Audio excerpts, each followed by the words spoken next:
criteria for your selection then? Consideration will not be we are treated as special category. Rule 3D of special rules issued in 30315. As per the special rules, Rule 4 Note 1, the marks they are specified.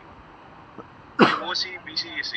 In fact, not the earlier rules, the rule of reservation, Rule 22, has no application for the home guards. That now, by amendment by 87, the Rule 22 is made applicable to the home guards also. Horizontal reservation. We are now, the horizontal reservation will come in the final step of selection. We are not opposing for the moment.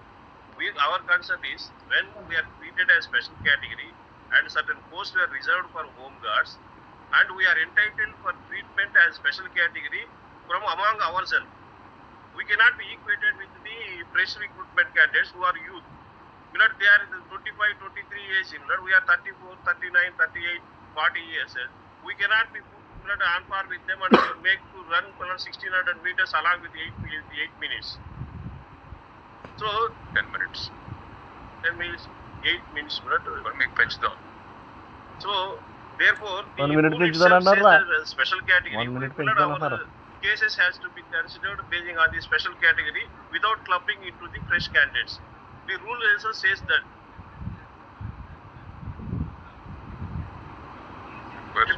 Lordship may fix some time after tomorrow also, or else Lordship 1167 vacancies may be kept vacant.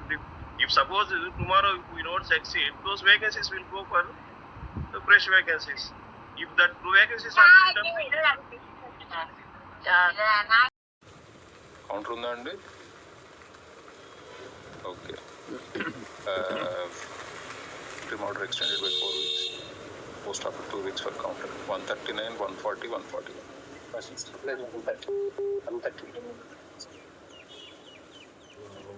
ఇవాళే ఉన్నాయా?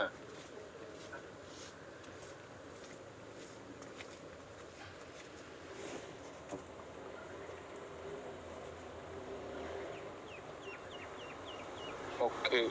How many farmers are affected? 160 to 176.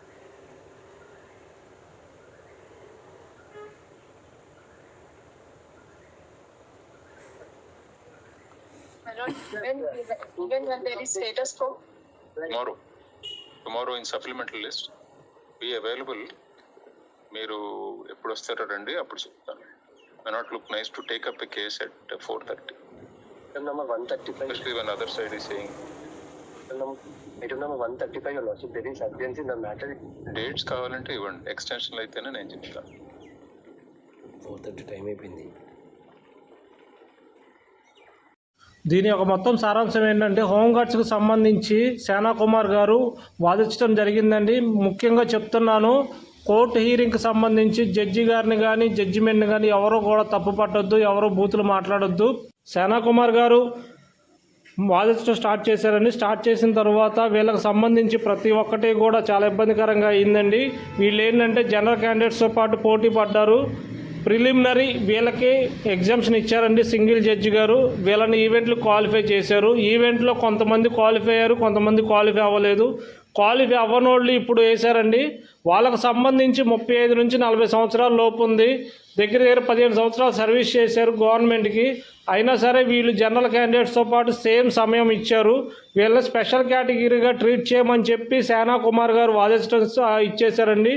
వీటికి సంబంధించి order copies ఏమైనా ఉన్నాయని judge గారు అడిగితే, judge గారు Subbareddy sir ఇచ్చిన ఆర్డర్ కాపీ వీళ్ళు ప్రిలిమినరీ పాస్ అవ్వలేదు, అందువల్ల వీళ్ళకి సంబంధించి ఈవెంట్లకి అనేది అలౌ చేయమని చెప్పారని చెప్పి ఆర్డర్ కాపీ అనేది సబ్మిట్ చేయడం జరిగిందండి.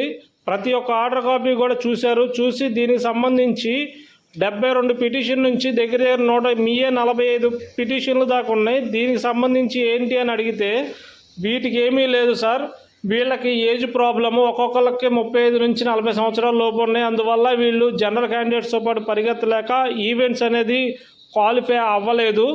అందువల్ల వీళ్ళకి సంబంధించి స్పెషల్ కేటగిరీ అనేది ఇచ్చారు కాబట్టి వీళ్ళకి కొంచెం టైం అనేది ఎగ్జామ్షన్ ఇస్తే వీళ్ళు కూడా కొంచెం ఉద్యోగాలకు అనేది ఆ స్పెషల్ కేటగిరీ కింద తీసుకోవడం జరుగుతుంది సార్. అంటే గవర్నమెంట్కి సంబంధించి మాట్లాడటం జరిగిందండి. అప్పుడు ఏంటంటే దీనికి సంబంధించి ఎటువంటి రూలు లేదు సార్, నోటిఫికేషన్లో వీళ్ళకి సపరేట్గా ఏది కూడా మెన్షన్ చేయలేదు, అందువల్ల వీళ్ళని డిస్క్వాలిఫై చేయడం జరిగింది. స్పెషల్ కేటగిరీ కింద వీళ్ళకి పోస్టులు ఒకటే మెన్షన్ చేశాము. సుబ్బారెడ్డి అంటే సింగిల్ జడ్జి గారు ఇచ్చిన ఆర్డర్ ప్రకారం మేము ప్రతి ఒక్కటి కూడా వీళ్ళకి అంటే ప్రిలిమినరీ అనేది ఎగ్జామ్షన్ ఇచ్చి డైరెక్ట్ ఈవెంట్స్కి పంపించాము. ఈవెంట్స్లో కూడా వీళ్ళు క్వాలిఫై అవ్వలేదని చెప్పడం జరిగిందండి. చెప్పడం జరిగితే అంతలోకి జడ్జి గారు ఉండి ఈ హాల్ టికెట్ ఎందుకు ఆపారు, ఈ హాల్ టికెట్ కేసు ఏంటి అంటే వీళ్ళు ప్రిలిమినరీ క్వాలిఫై అయిన వాళ్ళు కూడా ఉన్నారు సార్, వీళ్ళకి సంబంధించి డిస్మిస్ చేయడం జరిగింది. క్వాలిఫై అయిన వాళ్ళకి క్వాలిఫై అవ్వని వాళ్ళకి ఇద్దరికి కూడా ఆపడం జరిగిందంటే ఈ కేసు ఏంటి, దీనికి సంబంధించి అన్ని ఆర్డర్ కాపీస్ నాకు సబ్మిట్ చేయండి, నేను క్లియర్గా వీటిని చూసి నేను ఎల్లుండి కల్లా, రేపు కాదండి ఎల్లుండి కల్లా నేను ఆర్డర్ కాపీ అనేది ఇస్తాను, ఆర్డర్ అనేది ఇస్తాను, మీరెవరు ఇదవ్వద్దు, ఆర్డర్ కాపీస్ అన్నీ ఒక బుక్లెట్ చేసి కంటిన్యూషన్గా నాకు ఇవ్వండి, నేను చూసి దీన్ని ఆర్డర్స్ అనేవి నేను ఇస్తానని చెప్పడం జరిగిందండి.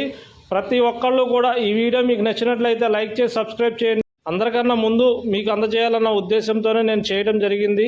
ఈ వీడియో మీకు నచ్చినట్లయితే లైక్ చేసి సబ్స్క్రైబ్ చేయండి. Thank you.